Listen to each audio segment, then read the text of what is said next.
Good morning, you guys. It's been a while since I've seen you. Um, I have been suffering from my chronic fatigue. That's a part of my fibromyalgia. It's been bad this past month. Not gonna lie. If you follow me on Twitter, I feel like I've been complaining constantly about not being able to sleep and being tired all the time. But I'm trying to accept my lot in life and just get work done whenever I am awake and just sleep when I am tired. So that's a new thing I'm starting. Today is like day one of that. Um, so I'm gonna try and clean up my life as we always do when I'm kind of in a stressed out, sad state. Because my mental health wasn't great before I wasn't able to sleep.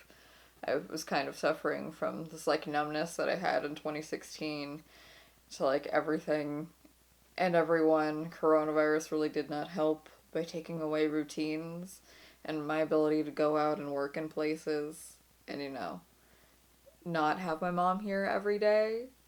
Um, she's actually at work right now. For just like a little bit of time, she had to like mail off some stuff. But it's also been hard for me to just figure out how to vlog at home. I don't feel like super comfortable vlogging in front of my mom for some reason. We're also gonna try and work that out today because she'll be back soon, I'm sure. Um, but yeah, we're gonna ignore how greasy I am right now because I'm sure I'm gonna get greasier while I'm cleaning and I'm gonna get sweaty. We're gonna work on cleaning up my actual life, and the final step will be cleaning up me. But first, one thing that I do get to clean up for me is these nails. Because I have my claws right now, and I'm pretty sure I will break them if I start cleaning like this. So let's do that first.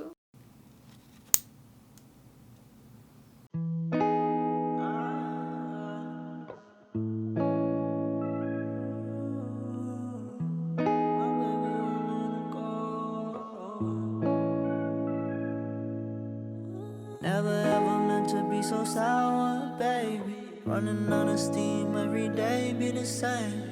Living like this, testing all my patience. Need a bit of you every time I drink. Like a love, like a love.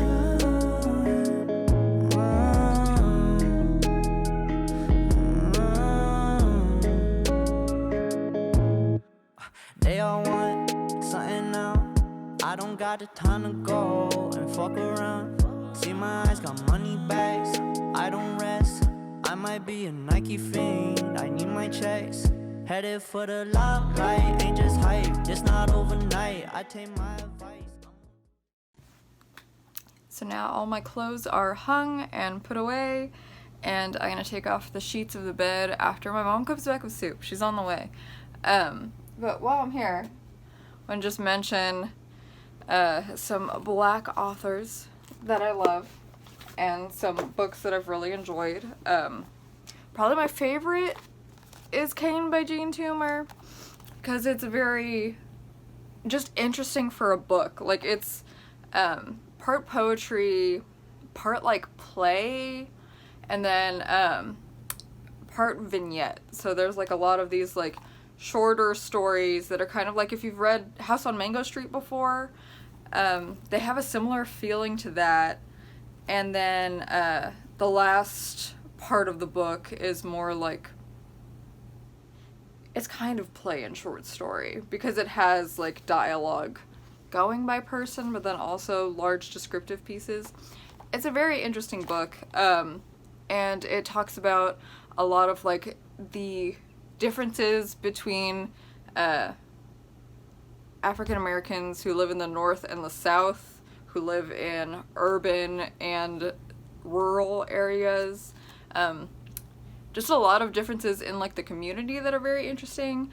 And then of course the historical aspect of African Americans like having a history of slavery and having that connection to the land that like they've worked and built, but then also that they were forced to work and build, and then kind of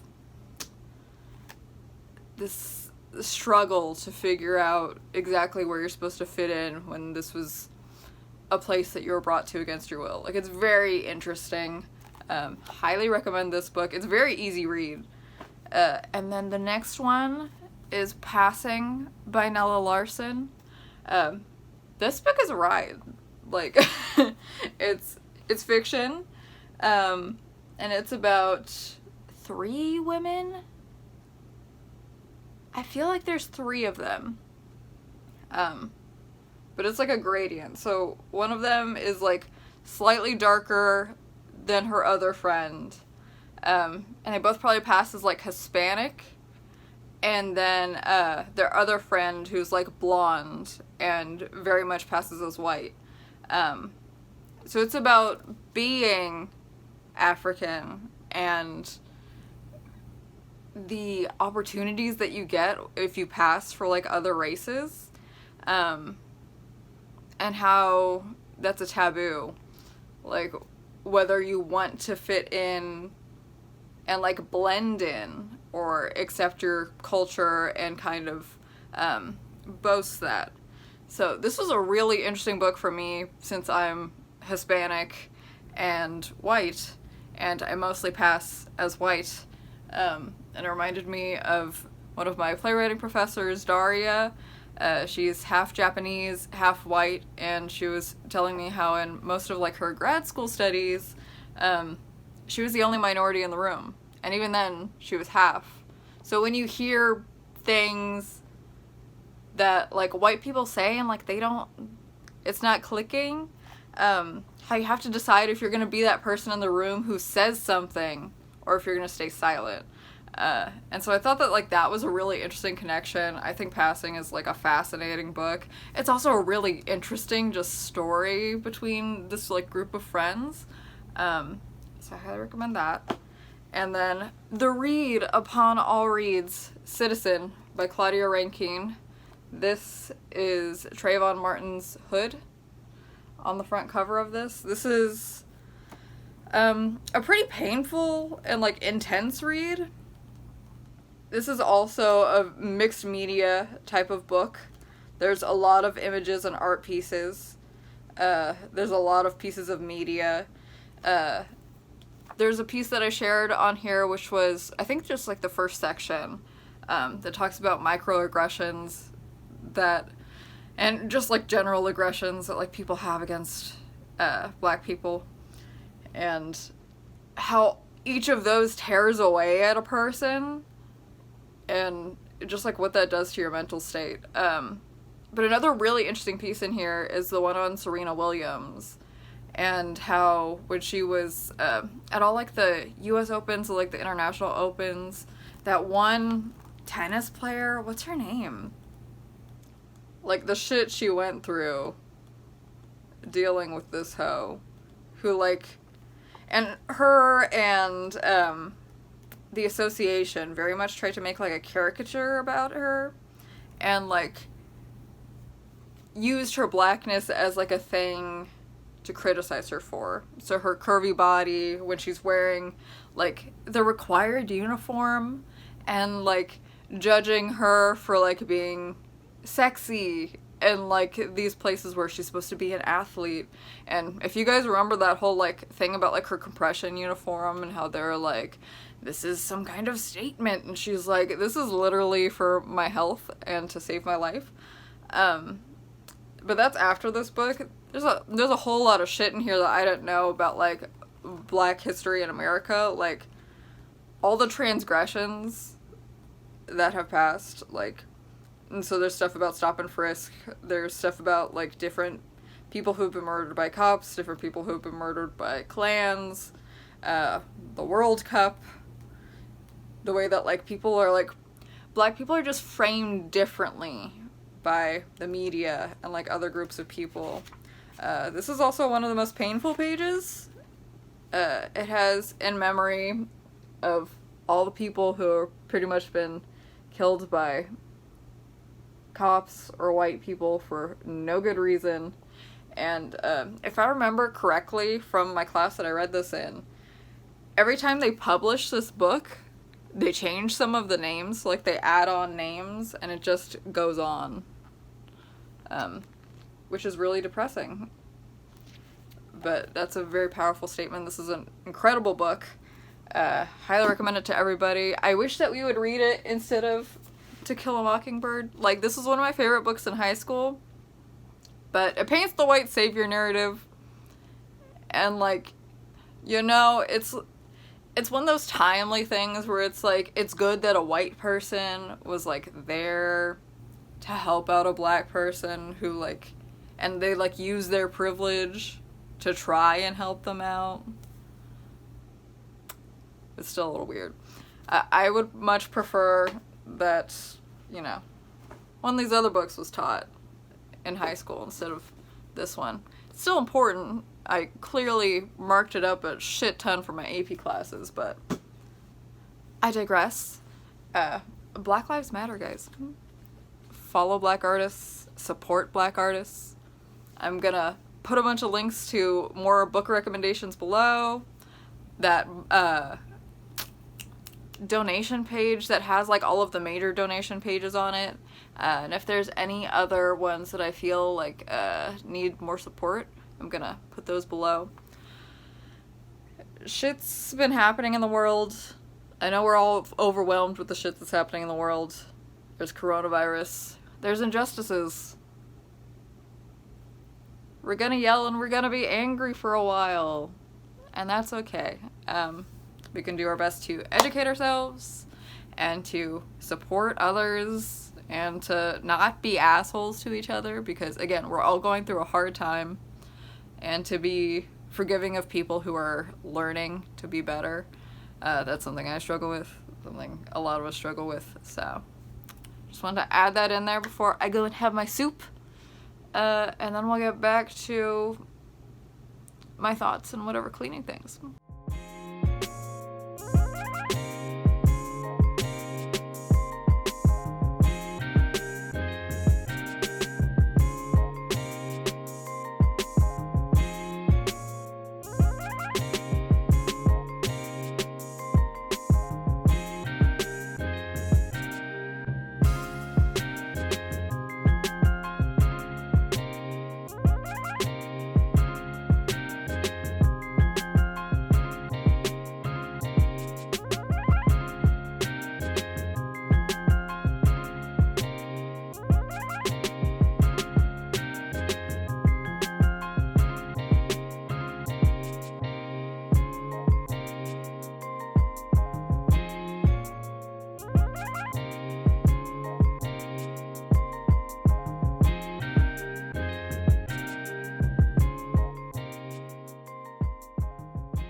So now my office is clean, and my bedroom's pretty much as clean as I can get it, because my mom's redoing her bedroom, so she's taking up the floor and painting and stuff. So I have a bunch of her stuff in, like, the front of my room where all the clothes were.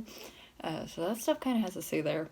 But otherwise, I feel pretty good. I feel pretty happy. I did a lot of stuff last night where I was...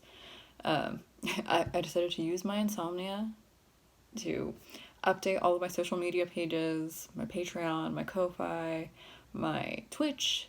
Everything is completely updated with where I'm at right now, how everything's gonna contribute. So if you're following me on any of my pages, everything that you give me on, like, a donation, or if you commission me, towards loan payments, groceries, paying for my Adobe subscription, paying for a cloud subscription, and that's mostly it. A lot of it's student loans. But, oh, and poetry contests. Those are my main costs. I do not have a very extravagant lifestyle. I live with my mom at home, but we have a lot of debt. And so everything that I'm working towards right now is kind of going towards my student loan payments that kick back in November. So right now, they only cost like $115 a month. But in November, it goes up to $400 for the one that got deferred during Corona.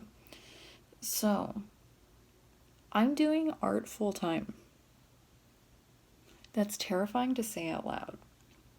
But this was kind of a video I wanted to make. as my, like, prep to clear my brain and start a new chapter mentally. I updated all of my commission prices.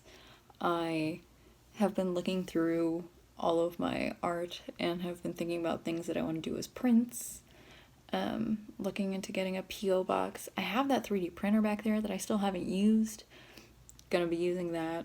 Gonna be making vlogs about how to 3D print, like my journey to figuring out 3D printing, figuring out how to make stickers, figuring out how to have a non-schedule kind of schedule with my chronic fatigue. Because like I said at the beginning of the video, I'm really gonna try and just, if I'm tired, I go to bed. If I'm awake, even if it's at 3 a.m., 5 a.m., random time, that's when we're gonna work. So I have commissions to work on, and I have poetry to work on for submissions, and that's my life now. And that sounds weird to say. I'm in a very privileged position to be saying this, to be in an okay enough financial situation to be able to only make, like, probably make $100 a month. Now with Patreon, thank all of you. Thank you so much. Yeah. I have enough in savings that I'm okay through November for sure. After that, I think we'll be okay. I think I can figure this out, guys. But yeah, I just want to let you guys know where I'm at. That my brain's getting better. I'm going to be trying to get back on things. Again, I'm just going to be like, I have energy right now. Let's do this. Even if I'm greasy. Even if I'm, like, not, the most put together person. I'm going to make stuff. I'm going to stream when I want to stream. If it's at a weird time. Even if it's not when I usually stream, not what I usually stream. Again, vlogs, they're going to be all over the place. They're going to be a bit of everything. But yeah, I just want to make stuff again. And I want to only be making stuff. And I want to document what that's like. And what it's like to be figuring that out with fibromyalgia and exhaustion all the time. There will be a lot of naps in these vlogs, I'm sure. But I love you guys. Thank you for sticking with me since I've been gone. Follow me on Instagram. Follow me on Twitter. I'm on there more often. I like live tweet my life, which is a problem. But it's soothing for my head to get my thoughts out there. And to just know that I'm not keeping anything in.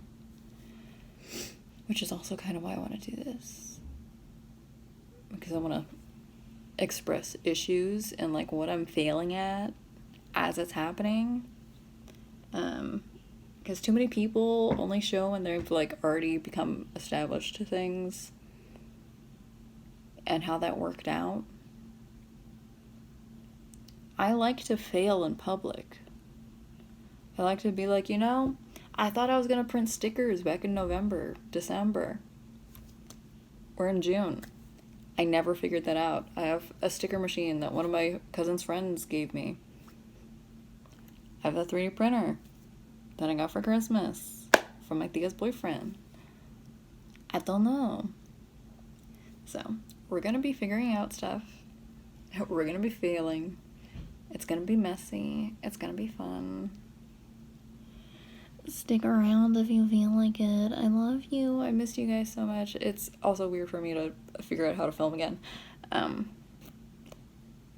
But the only way through, the only way out is through, is what I meant to say.